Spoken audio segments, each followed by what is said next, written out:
The pool is closed until we get favorable consideration. I support Other than the fact that it's on public record, they're streaming this to, so that. I absolutely support that. there you go. Thank you. Okay, so we're staying till then. She said, you can go first and get out of here if you want. I said, well, I'm really, like to hear the process. Yeah, I think but that's, we give the whole spiel about the process of the funding. If you guys want to leave, go ahead. Now I will stay, get all those notes. But it's completely up to you, and I will make sure that I get these to read. Okay, the commissioner just told me it's 5:30, so we need to get started. Yes. No, Commissioner Bennett, please stay. No, you gotta leave. No, you love me, please stay. All right. I went to a TDC meeting, so you can. It was quick. Thank God. I was out for half of it, that's probably why. Thank God for Mr. Chairwoman White, do you want these before or after the meeting? You can go ahead and pass them out now. Okay. All right, it is 5:30, so we will get started. This is the day before school starts for Escambia County Schools, so we appreciate Dr. Smith being here. We know he has worked hard this summer to get schools back and running up, so thank you. Great day today. I'm glad somebody gets picked on other than I know. So once again, today's the August 10th, 2021 meeting of the Escambia Children's Trust Board, and the meeting is being recorded for all those who are watching. Thank you for watching. We appreciate all your interest in the trust and welcome your input. And there are some public speaker forms in the back. I've already received one, so if you wish to speak, you may grab a form on the table and hand it to Ms. Appleyard, and she will hand it to me, and we'll have public speakers at the end. And before we begin, I put an obituary on your desk. I want to let you know about the passing of Ron Ellington. He passed away on July the 23rd. He was instrumental in the creation and the passage of the trust. And without his guidance, the trust would probably not be in existence. So I just wanted to let you all know about this. And his celebration of his life is going to be on Sunday, August the 29th at the Pensacola Beach Hilton at 4 o'clock. So thank you to we appreciate all he has done for us and want his family to know how much we appreciate him and the trust. So at this time, we will move to adopt the agenda that was previously sent out. If you need a copy, I think Ms. Appleyard has an extra copy or two. So moved, Madam Chairperson. All right, Second. so moved. All right, okay. All right, so all in favor? Aye. All right, any opposed? All right, it passes. Now we're going to have a report from our executive committee. On July the 23rd, we met to review the applicants for the trust legal services. Just as a reminder, we had two proposals, one for the Lukeman Law Firm and one from Clark Partington. We used a scorecard that was based on the request for solicitation, and we unanimously recommend that the trust hire Clark Partington to be our legal counsel. As this is coming from exec committee, it does not need a second. Is there any discussion on this recommendation? Is Clark Partington local? Yes, Your Honor. Yes, sir. Yes, Your Honor. Yes, Mr. Commissioner. Okay. Who's going to be the contact person? Ms. Crawford, and she is present, and I'll introduce them in a second once we take our vote. I'd love to meet him. Okay. All right. Oh, we're going to meet him after we vote? Well, we can meet them now, if you'd like to. No, it's fine. Is there any other public, comment? Is there any more discussion on this recommendation for Clark Partington? I already submitted my form. Yes. 8C. Okay, yes, I did hand it to you as well. I put one at your desk as well. Is there any public comment regarding Clark Partington? I am aware of the firm and have actually family has had interactions with them for years and know numerous individuals in the firm and have no apprehension or whatever of their being chosen for whatever that's worth. So is there a motion to, I move that we accept Clark Partington. In full disclosure, I have relationships with Clark Partington through my business, and so I should disclose that. thank you. Second. All right. Any more discussion? All in favor? Aye. Aye. Aye. Any opposed? All right, congratulations to Clark Partington, and we do have tonight, and I'll let you, Will Dunaway and Meredith Crawford here with Clark Partington, and we're so thankful that they're here, and they submitted an excellent application, a wonderful request for solicitation. Meredith is going to be responsible for most of our legal work. We've actually contacted her asking for help already, so thank you for doing that. They're going to help us with a trim process. For those of you who don't know, there's a script we have to have. There is lots of, there's 2 public hearings, and they have done this before, and they're going to help walk us through that. So thank you so much. We're excited to work with y'all. Thank you. Yes, please. Thank you, Madam Chairman, and members of the Children's Council. I'm Will Dunaway, and you just hired our firm, and we do appreciate that. As the chairwoman indicated, Meredith will be the primary point of contact for you. I will be your secondary, and we will work as a team. As the proposal indicated, our firm works in a team concept such that if you need a contract, we get a contract lawyer on it. If it has something to do with real estate, we get a real estate lawyer. And for government and local government issues, Meredith and I will work to make sure that that was the case. I do want to point out, Madam Chairman, if you would, I invite your attention to pages 33, 34, and 35. 35 specifically, that is the engagement letter. So if the chairman could direct the executive council or the chair to sign that, then that would start the engagement. It will open the matter and get right to work. I had conversation, just keeping lines of communication open. If you so desire, we're here to remain. If that's what you so desire, That'd be wonderful. Thank you. Thank you. Wonderful. Thank you so much. Also, and we will get that signed tonight. Also, at the executive committee, we discussed having a request for solicitation for banking and for insurance. And so we're going to have Clark Partington help us to prepare that, and the exec committee will get back together and do the whole public, the Sunshine Law. So we're going to put out a solicitation? Exactly, for both of those, so. Great. And now we'll have Mr. Peden report from personnel. Sure, thank you, Madam Chairwoman. Real briefly, we've started the process for our executive search firm. Proposals will be due August 16th, and on the 17th, we plan to bring that to the workshop we're having and go over those. We've advertised it. We've done the best we could getting the word out. We were more hopeful in July that we can do this a little quicker, but with anything of our anticipation, things were bogged down a little bit Mr. with Peden? bureaucratic. Yes. Where all did you advertise it?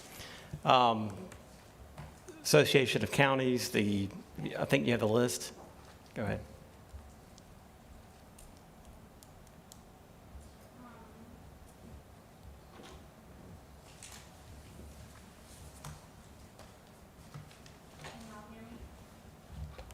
Can you hear me? Yes. Yes. Okay, so we advertised with the Florida League of Cities, Florida City and County Management. Do you want me to just go through the list? Sure. Okay.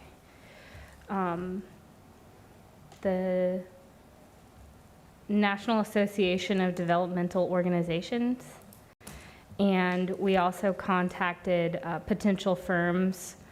And I could list all those exact firms. Did you advertise with them, or did you just contact them?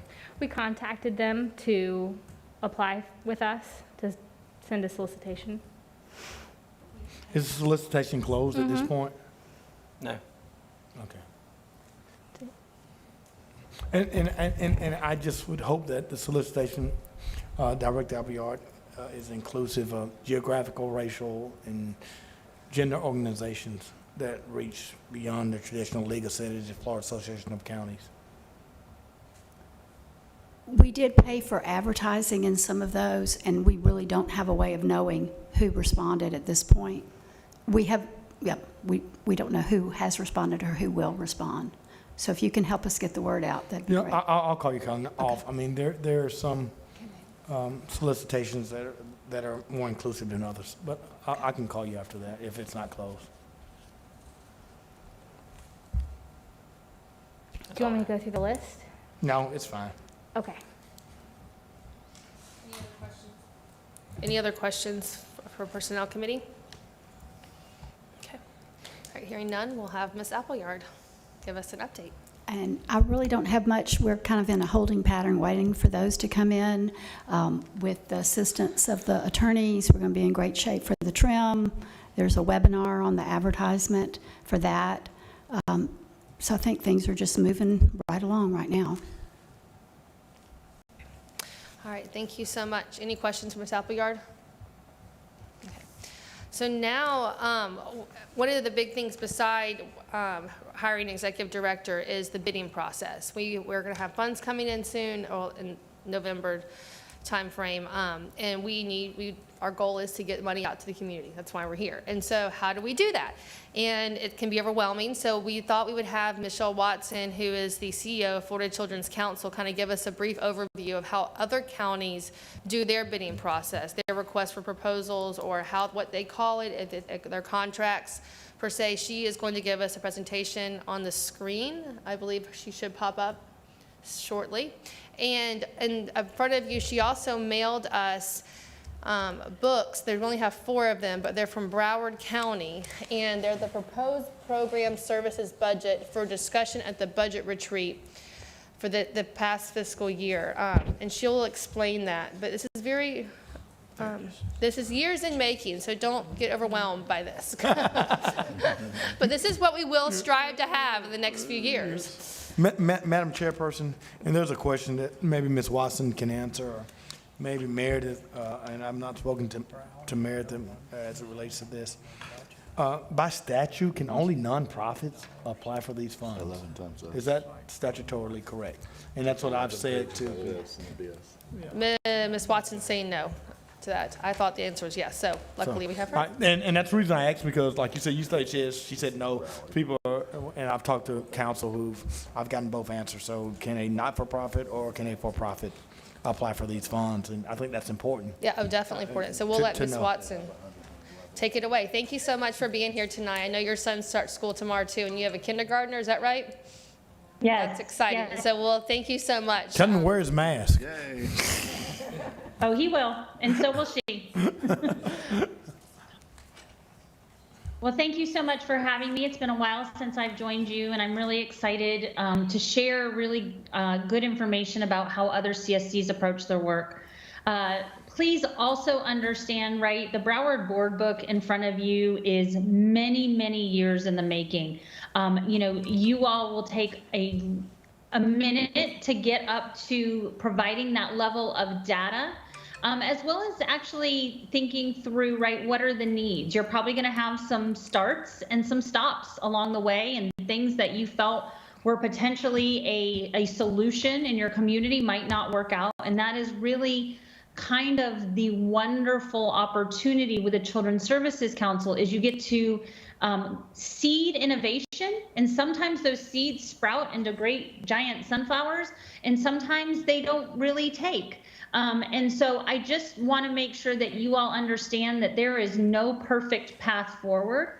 All that we can do is provide you with what our other CSC members have been through as cautionary tales or ideas you might want to consider, but you all are charting your own path. So while I understand it can be scary, it's exciting all at the same time.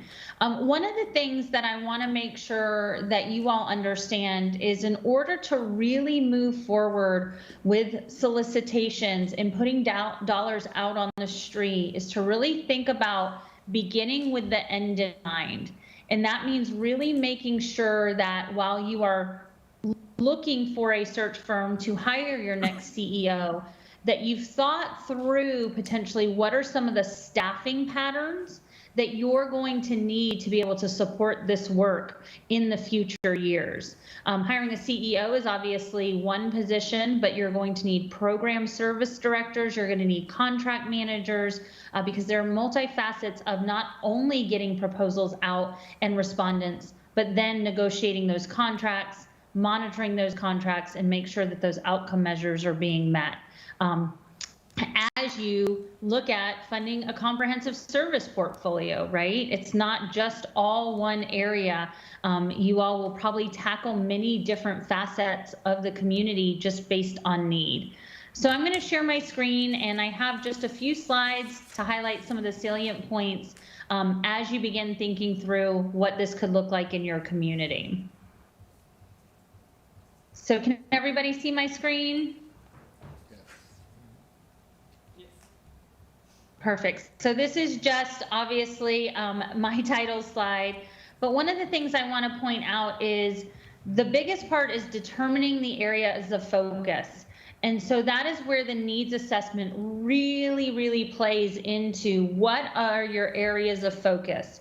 Many communities have 5 areas of focus. So it's every baby a healthy baby, children prepared for school success, healthy teenagers and prevention, and then ready workforce, right? So those are some examples of high-level areas of focus that communities have identified.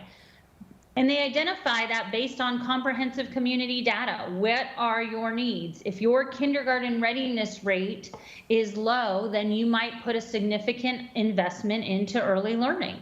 We have varied levels of investment in early learning across the state. So for example, Palm Beach County invests $35 million annually, over 70% of its portfolio in early learning services, because that's where they feel they have the most need.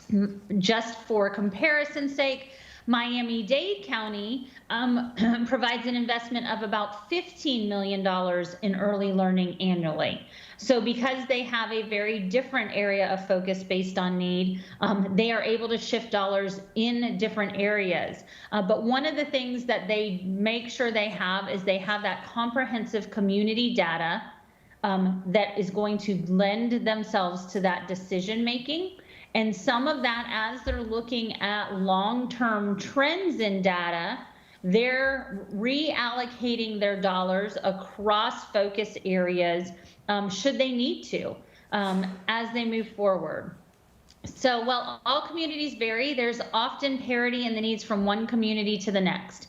So if infant mortality is an issue that you all are above the state average, we see that in St. Lucie County. So for example, many of our families, their priority is healthy babies. It's a focus. They want healthy babies. But the services and the providers range from partnering with hospitals to have nurse visiting in every home for every newborn in that community, to partnering directly with healthy families or early steps or brain bag programs, and in any combination, right? So they could have nurse visiting for every family and a separate contract with healthy families. So if they're looking at an area of focus, it's not that they only have to interact or respond or move forward with a contract with one provider. It's looking at the landscape and determining what combination of providers can help meet the most need. And so therefore, in a nurse visiting program, that's a universal program. It's available universally to any new mom who gives birth in Escambia County. Whereas Healthy Families is a more targeted program, obviously, that would help target communities with disparities in outcomes. And so you all want to make sure that as you're looking at putting out these requests for proposals, that it doesn't seem like that you are only going to necessarily move forward with one provider type. There's an opportunity for everybody to work together and you all to determine where you need providers, to what capacity you need providers, and where. So it's not important to not only identify the need, but also identify who can do the work, right? So you might have a huge need, but no provider that is able to meet that need. And that's where you're going to have to capacity build. And so sometimes while your priority might be high, it might actually be your first priority.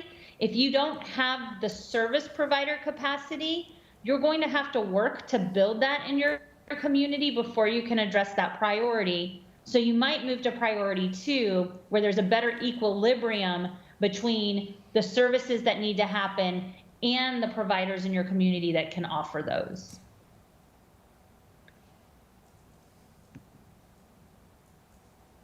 So not only do you need to understand the need and look at the providers, you need to understand capacity and utilization.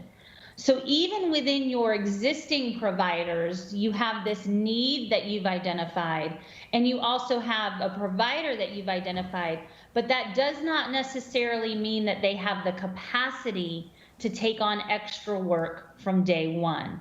They may have to scale in staff. You might want that provider to move into a different geographic location where they've never had a presence before, and have to provide outreach and awareness about these new services.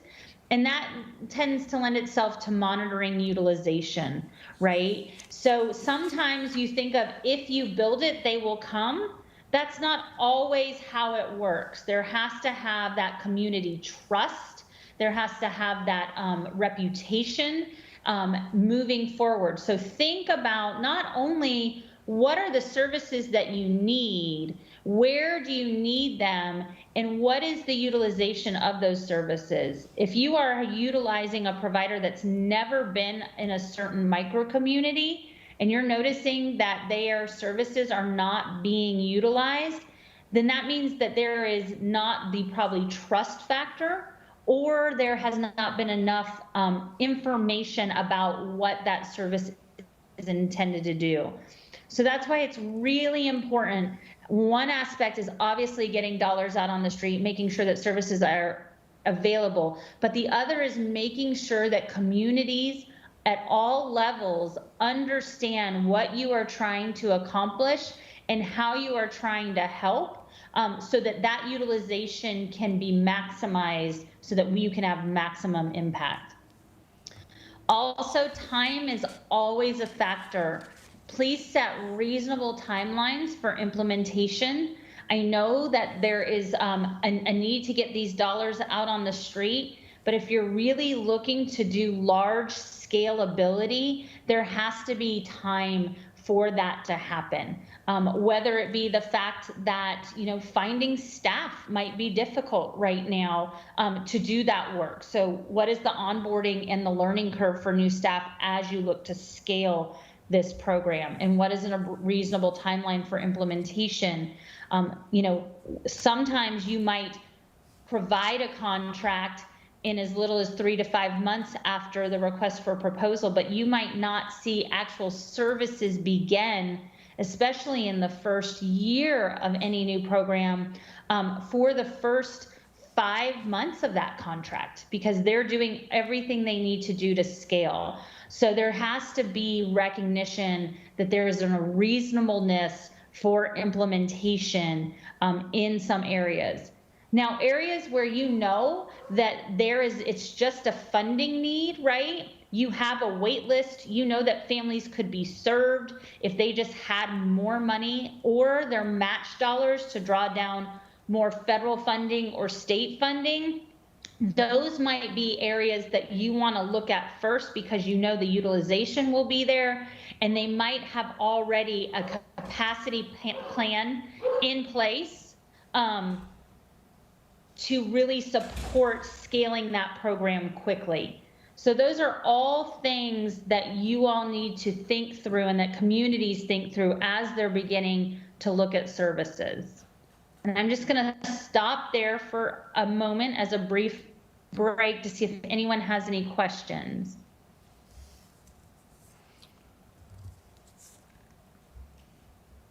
Michelle, this is Rex Northup, and I'm going to ask what is probably a very fundamental question here. Two things, but noting that your presentation is labeled a bidding process by nonprofits, wanting to clarify for myself and perhaps some others here on the board, as well as those organizations within the community, do the recipients of funds from the Children's Trust have to be nonprofit, or are for-profit entities and organizations eligible to submit proposals as well?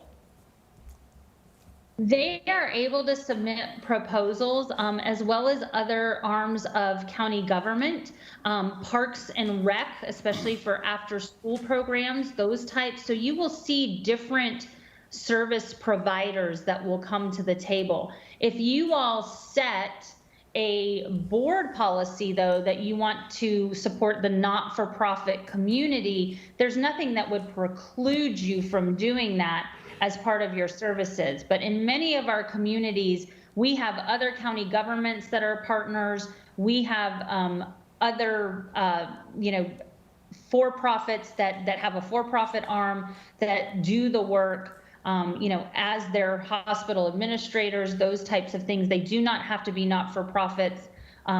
They just have to be able to provide the services that the board is requiring. Thank you. Ms. Watson? Yes, sir. With due respect to my dear friend, the superintendent, in my understanding and having conversations with colleagues that held children trust funds, that municipalities, city government, county government, parks and recs, as you said, performing arts, that are extensions can do it. What about the school district? Is there restrictions for the school district, or can the school district and their outreach programs apply?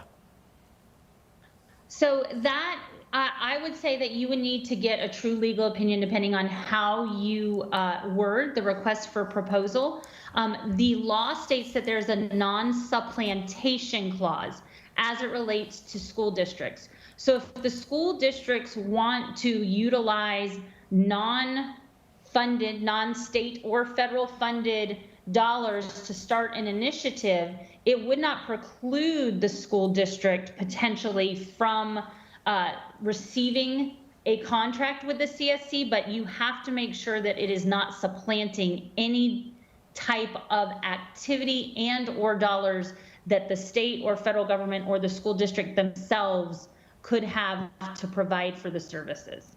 Thank you, Ms. Watson. And let me go on the record, Superintendent Smith, because I've spoken with a lot of your principals and teachers who have had a lot of initiatives that we've talked about, and quite frankly, they've just lacked funding.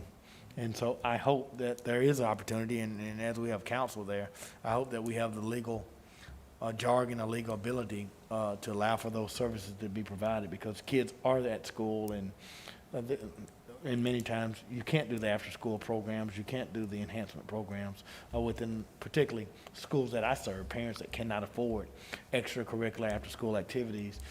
Kids are left to depend on other services. So I don't know what our legal will come back, but Tim, I'll tell you, I'm going to be very supportive of those type of programs from the end of this seat. Well, thank you, Commissioner, for that and for raising that question, because I think that's a very important point of clarification as to our forward movement on this. And Ms. Watson, this is something that I've been really wondering about, is when we talk about capacity and utilization, I'm sure we really have to wrestle with how far do we spread out and how deep do we go, matching that to our goals of the community. And so, Commissioner, to your point, there's a lot of needs out there, and I can really see this being a case where we have lots of potential ideas, and selecting them and narrowing them down could be a very important process that we determine. Absolutely. Thank you, Ms. Watson. No problem. And what I would say is that a lot of some of the initiatives that our CSCs and trusts have undertaken have started off as pilots, right? Pilots in theoretical frameworks of services about would we have improved outcomes, or would we have efficiencies if we had these entities partner together, and then move those to scale and produce those throughout the community. So as you all are looking at opportunities, right, to really effectuate change, please don't forget the fact that, there is nothing wrong with pilots and initiatives that can really start as smaller opportunities that has the potential to grow in really meaningful ways. So whether it's bringing in health services and dental services to wrap around these after-school students at a school in a neighborhood to make sure that those needs are being met, those are all things that you all can work together. And, we know all about community schools and that they have great outcomes, right? You all can look to emulate some of the things that are available nationally with your dollars and figure out if that's meaningful for your community and move forward that way. So I know that the need is large right now, and I hope that you understand that it doesn't have to be all things for everybody, because I don't think that there's enough capacity now within the existing trust infrastructure, right? Not even having staff, as well as making sure that the community is ready. Not to quote the tortoise and the hare, but slow and steady kind of wins the race when you're thinking about how you're getting dollars out on the street that are meaningful and how you're being thoughtful and thinking through implementation so you get the best outcome.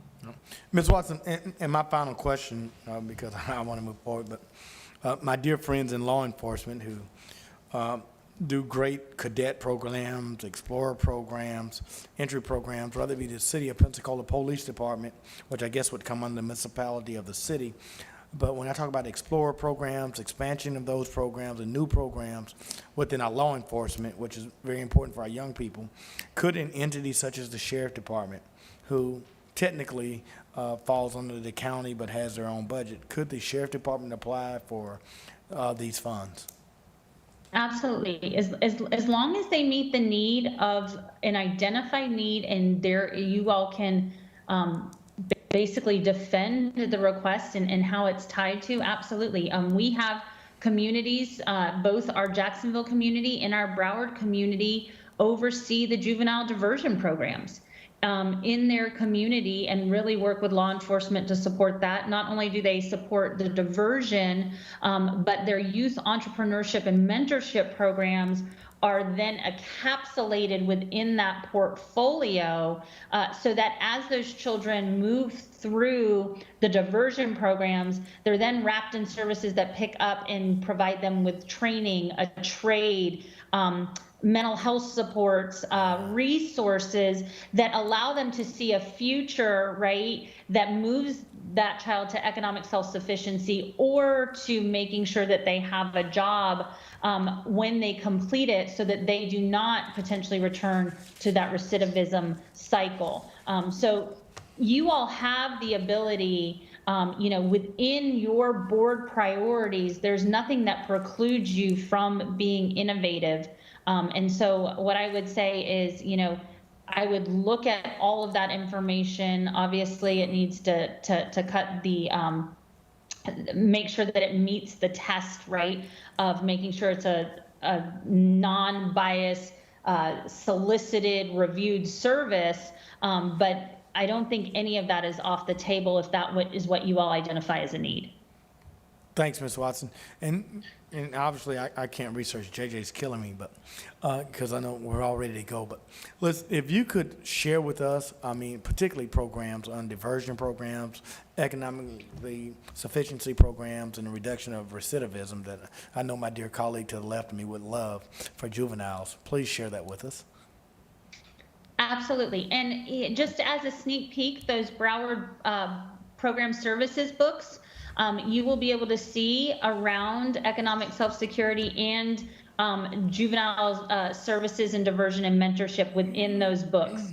So there's a sneak peek, and I'm happy to make sure that you have all of the resources and all of the programs that are being implemented in the state, just as a baseline for you. Just one more. I think Mr. Dunaway wanted to make a comment, so I'm going to let him come to the podium and speak for a second. A long time ago, but thank you for being patient. No. I work for you. I did want, while Ms. Watson was here, and in response to Commissioner Mays, I just wanted to make one particular point, and it was a reference to legal, and that had to do with the supplementation clause. And that is, so it's important, and I'm not calling you out, I'm just saying that the words that you used about who can apply for these funds, it's important to remember you're not a philanthropic organization. You're an organization to solve problems. You identify needs, you put out requests for proposals to meet those needs. People in the community who have the capacity to meet those needs put forth to you a proposal on how to comply with that. You evaluate how that is going to work and you decide whether or not to fund it. Then you monitor it, grade them, make sure they're doing it correctly. Don't fund it the next year if it's not working. Help them build capacity if you need to, and then move forward. But it's not you're just passively waiting for people to apply for these funds. You are identifying the problems and then going out and finding people to solve the problems and then making sure they're doing it correctly. And Will, you're not calling me out. I mean, I'm very clear that we have goals and objectives, and people submit those proposals, and then we measure, and then we evaluate the outcomes on the goals that have been presented. Absolutely. And if you don't meet the goals, there's a measurement tool which determines whether or not you are effective. Which So, includes, yeah. that management tool will include the agreements that we will help you Right. draft and put in Yeah. place so that they're clear priorities for what your expectation is, what the organization that's meeting that expectation, whether it's Parks and Recreation or a nonprofit or a for-profit hospital or whatever those are. Well, I just want to make it absolutely. clear. I'm clear. Well, I mean, the community impact, I was on fund distribution for United Way for many years. And so I understand we have initial, immediate, and long-term outcomes, and they have to be measured. And if you don't meet those measurements, then you're not funded. So I'm very clear on that. Okay. And may I ask one question, Michelle? Can you distinguish between programs and funding? For the most part, we're talking about funding other agencies or other providers. Some CSCs actually run programs. Is that correct? Thoughts on that? Am I wrong? They don't actually run programs necessarily. They will be a technical assistance arm in many instances. They will be the convener of a initiative. So one that comes to mind is the Campaign for Grade Level Reading in Florida is made up of many entities who are looking to effectuate change in third grade reading scores. And they are what are part of a potential leadership team or a lead for that. But they never provide direct services usually to children. They usually stay in the technical assistance arm. So let me give you an example. In Jacksonville, they were looking at their capacity for childcare in the early learning space.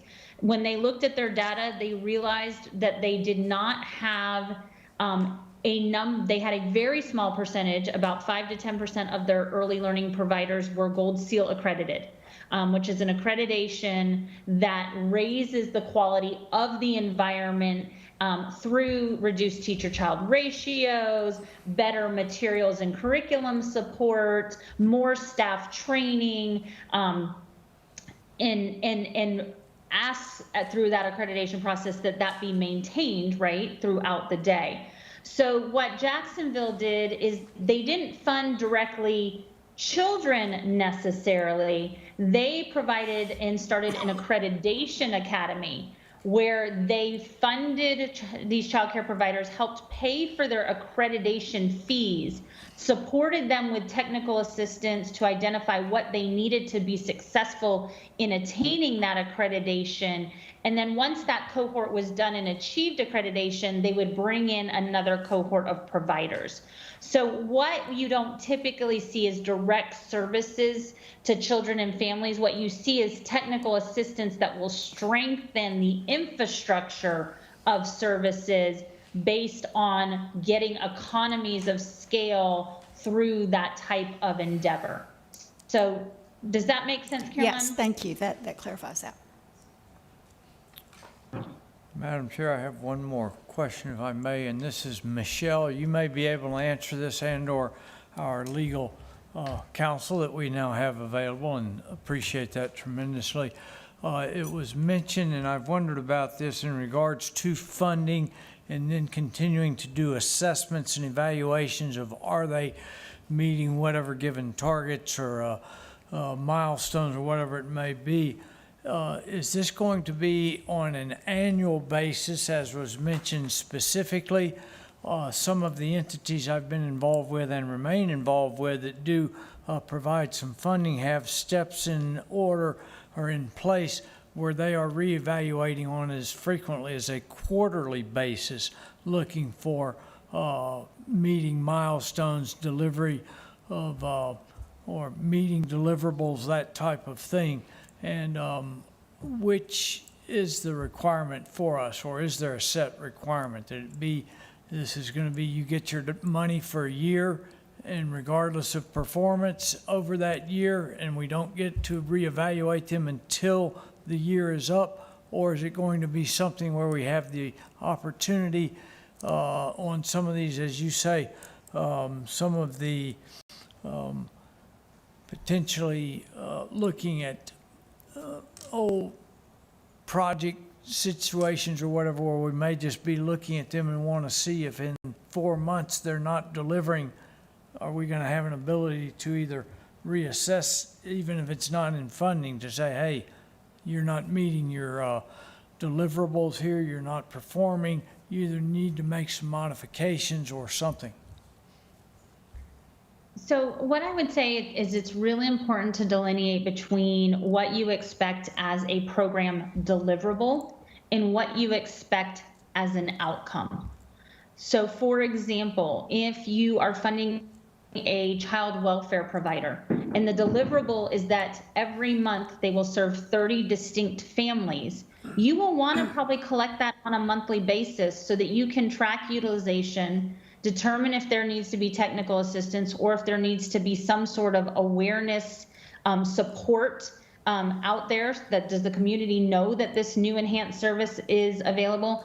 But as far as measuring the outcome, if you're working with a child welfare organization, you know that they might be serving 30 families a month.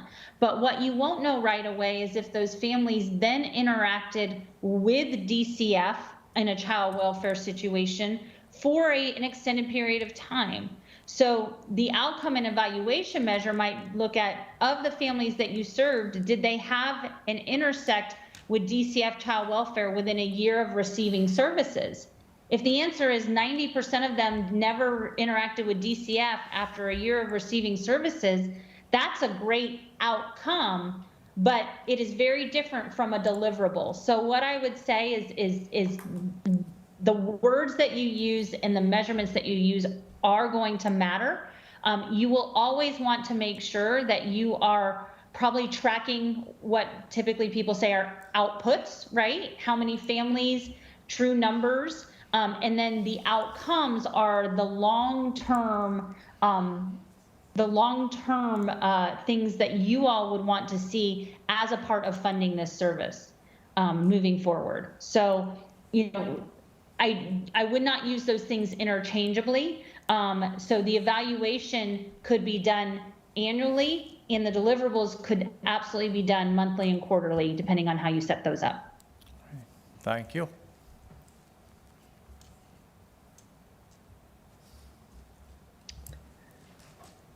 So I want to move on to internal capacity. You know, as you all are thinking about these dollars, you need to think about what staff are available to oversee the solicitation process. Not only are they going to have to design an RFP, they are going to have to put that RFP out on the street. They will have to answer questions that come in around the RFP.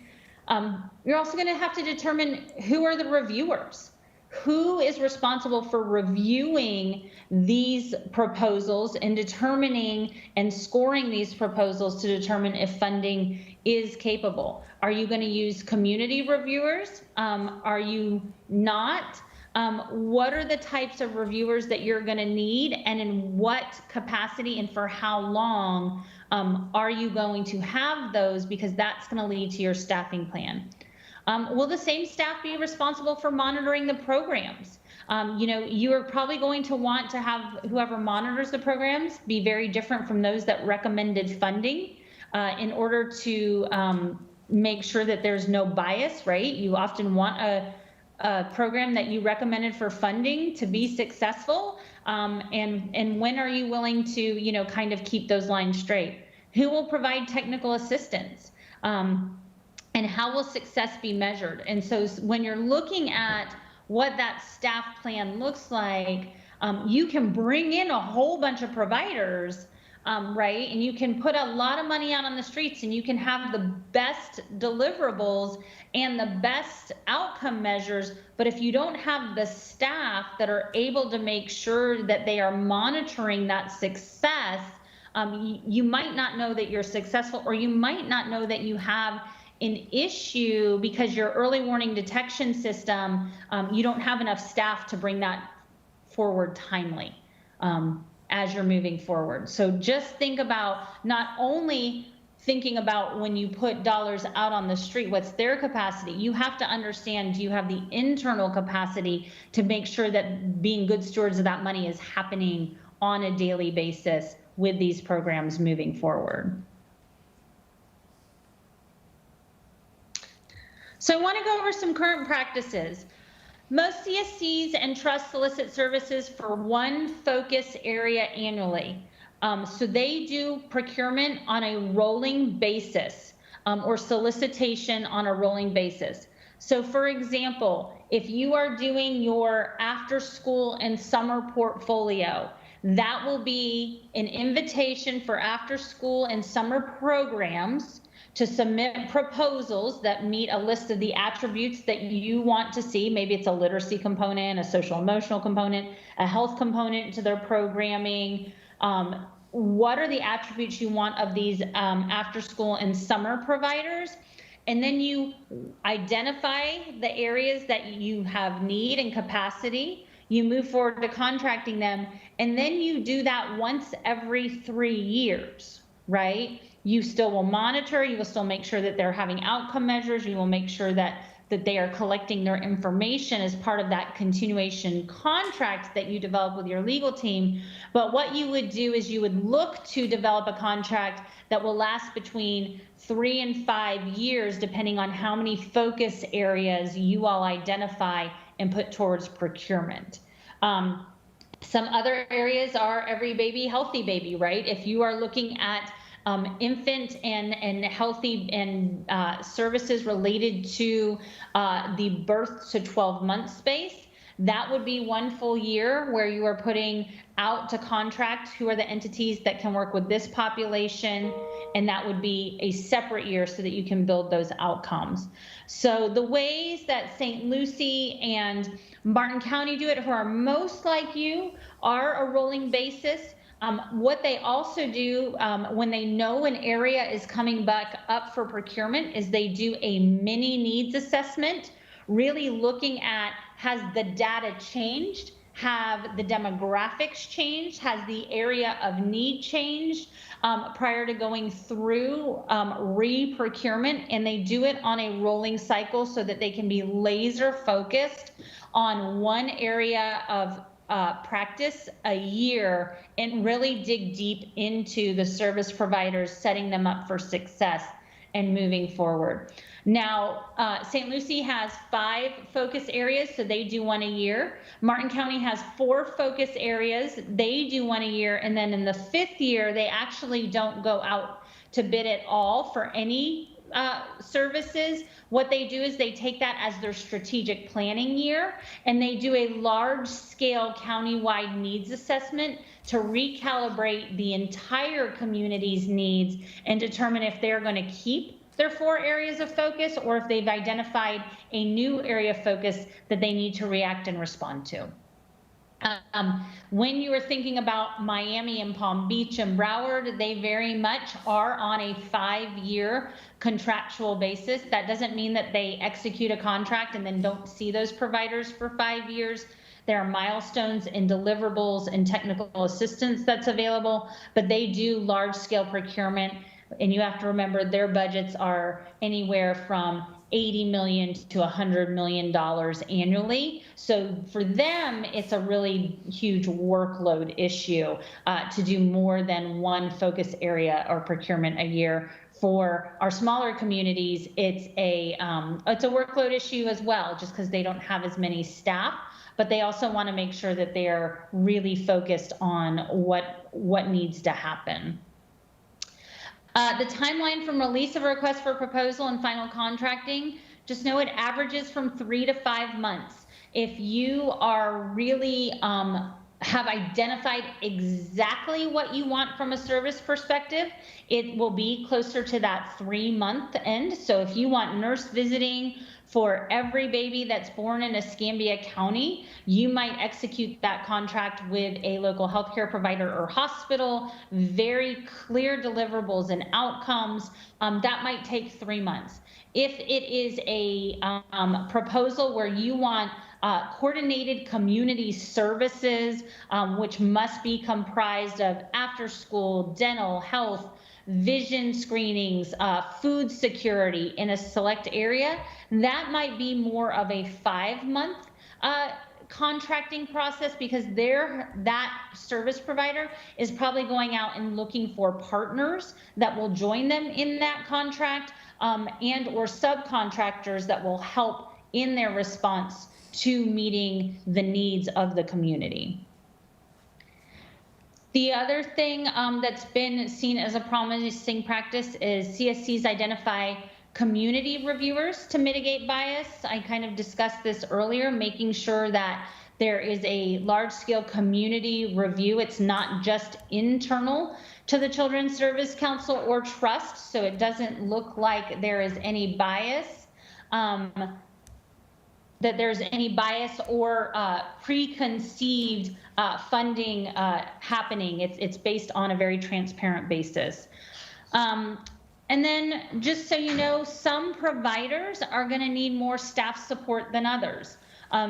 Going back to the healthy baby example, is if you have a nurse who knows how to work with newborns and work with parents, that is very much easy for that hospital to take that program and probably implement that very timely and with effectiveness.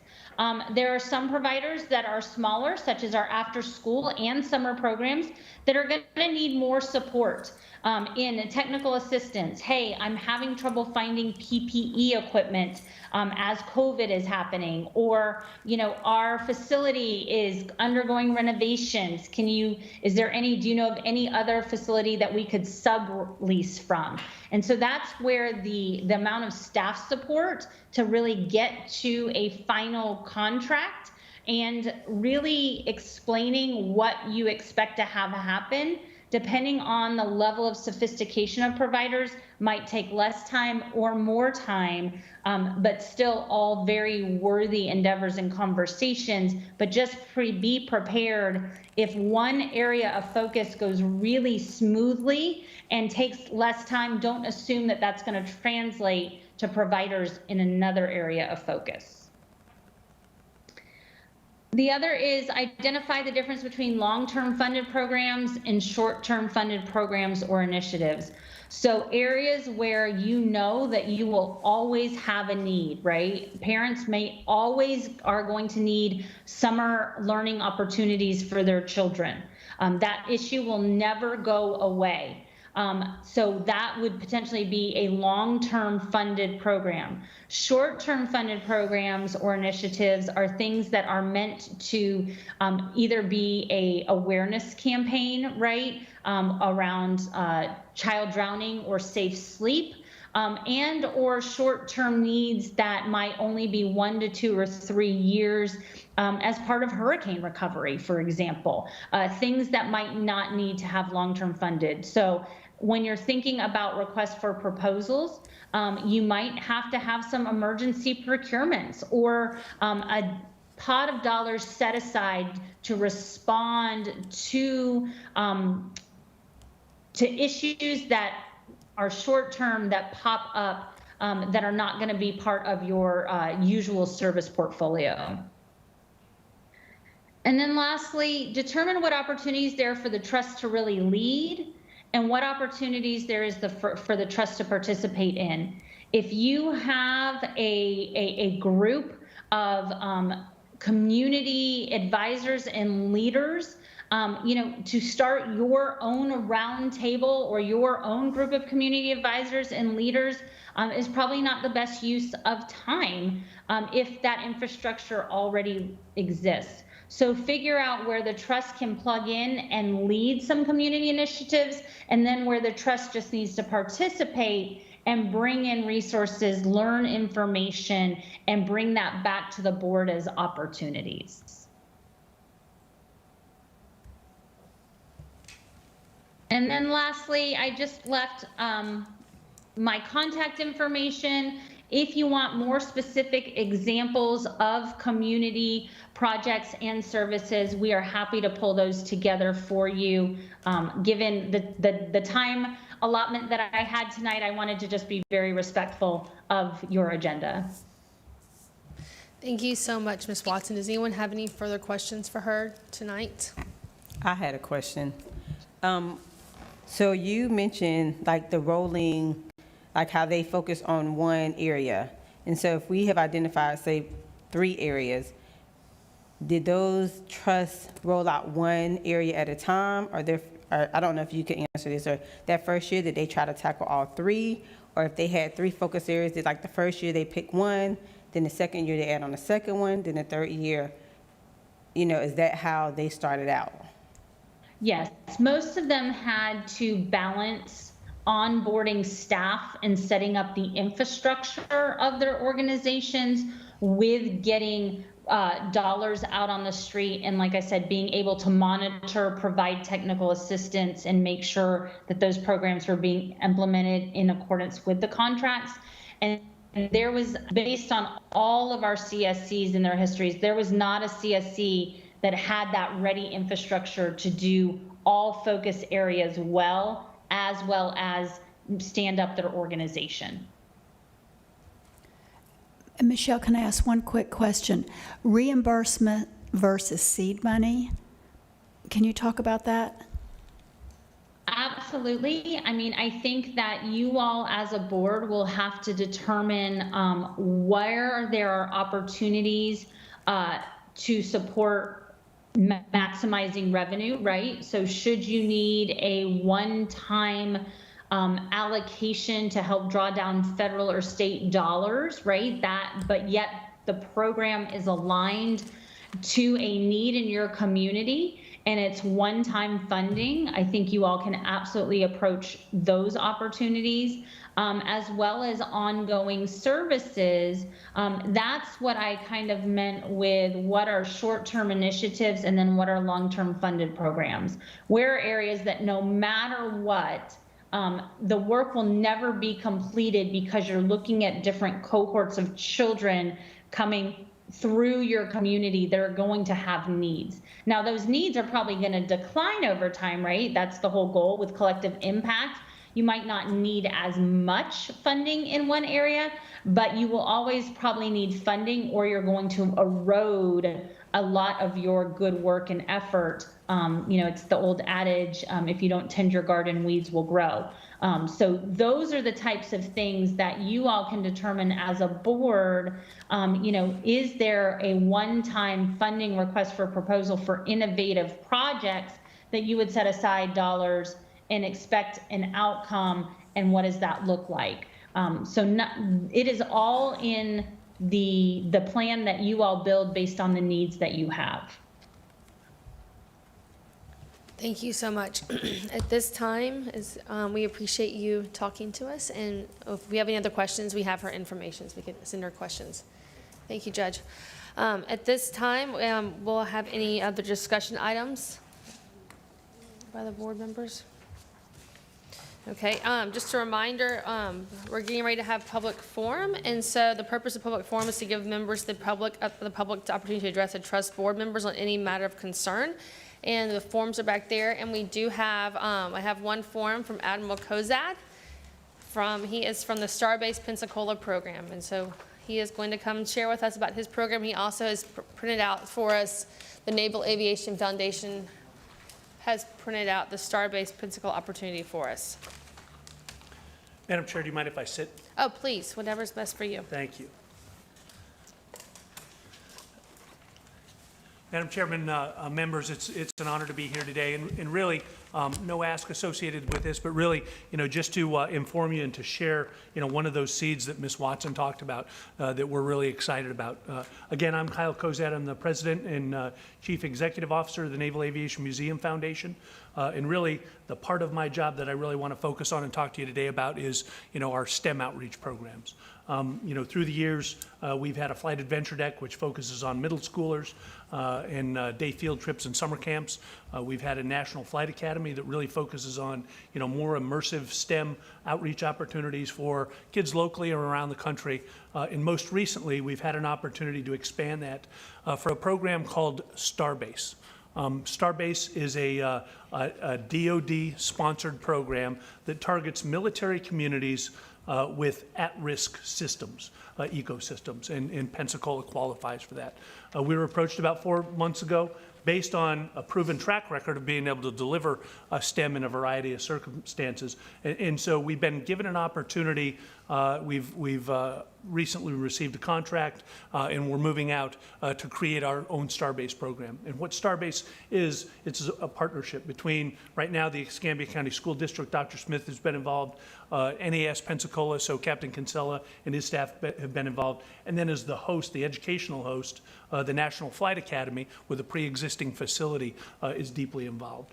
Starbase is partially funded, so Department of Defense provides a director, a deputy director, 2 instructors, and 2 assistants to facilitate curriculum for the county that's co-proctored.